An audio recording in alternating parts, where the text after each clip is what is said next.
Rangkum begitu secara potensi juga masih sangat besar, kemudian juga tadi juga, termasuk juga untuk turunannya begitu salah satunya dan juga keamanan, juga kesadaran masyarakat ataupun juga kesadaran dari para, customer ini juga sudah mulai meningkat begitu, Pak. Tapi kalau kita berbicara terkait dengan kendala, banyak yang menyebutkan bahwa memang kendalanya untuk infrastruktur teknologi, data ini adalah, dari infrastrukturnya sendiri yang memang belum masif begitu. Nah, kira-kira seperti apa ini, Pak? Apakah memang hal ini juga dirasakan oleh IBM?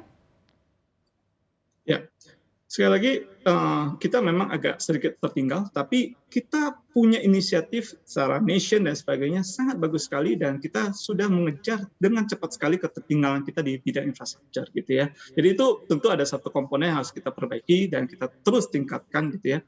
Tapi di luar infrastruktur, menurut saya ada dua hal yang lebih penting juga harus diperhatikan ya.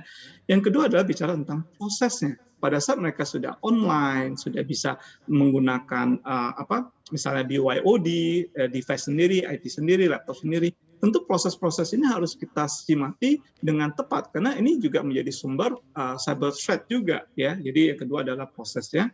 Yang ketiga yang tidak kalah penting adalah people. Bagaimana kita bisa train people itu bisa menggunakan cloud ini dengan jauh lebih efisien. Jadi tiga ini harus berkesinambungan, infrastrukturnya sendiri, people-nya sendiri, dan prosesnya. Tiga ini sangat penting sekali menurut saya, Bu Iva.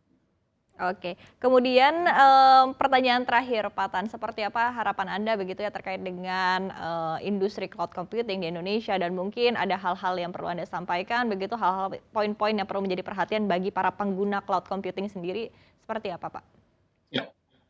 So, kita sudah lihat dari hasil survei kita, semua orang yang tadi ya cuma 25% yang bilang harus ke public cloud, sekarang mengatakan 98% mengatakan kita memang harus mengadopsi hybrid cloud. Jadi ini sudah besar sekali yang sudah realize mengatakan this the future ya. Bagaimana mereka bisa menggunakan cloud ini untuk transformasi dari bisnis mereka. So, menurut saya mari kita sama-sama untuk enjoy dari segi benefit yang ada di cloud ini, tapi sisi yang lain tentu kita harus perhatikan juga beberapa hal yang harus kita sudah amati dari awal dan kita harus sudah langsung bisa manage. Contohnya tadi vendor lock-in, bicara tentang security, governance. Jadi tiga hal ini juga harus kita perhatikan pada saat kita mengadopsi cloud.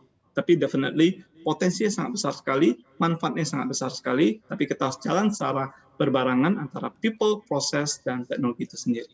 Kira-kira begitu, Bu Iva. Jangan lupa unduh aplikasi CNBC Indonesia di Google Play Store dan App Store untuk ikuti terus perkembangan terkini terkait berita ekonomi dan bisnis.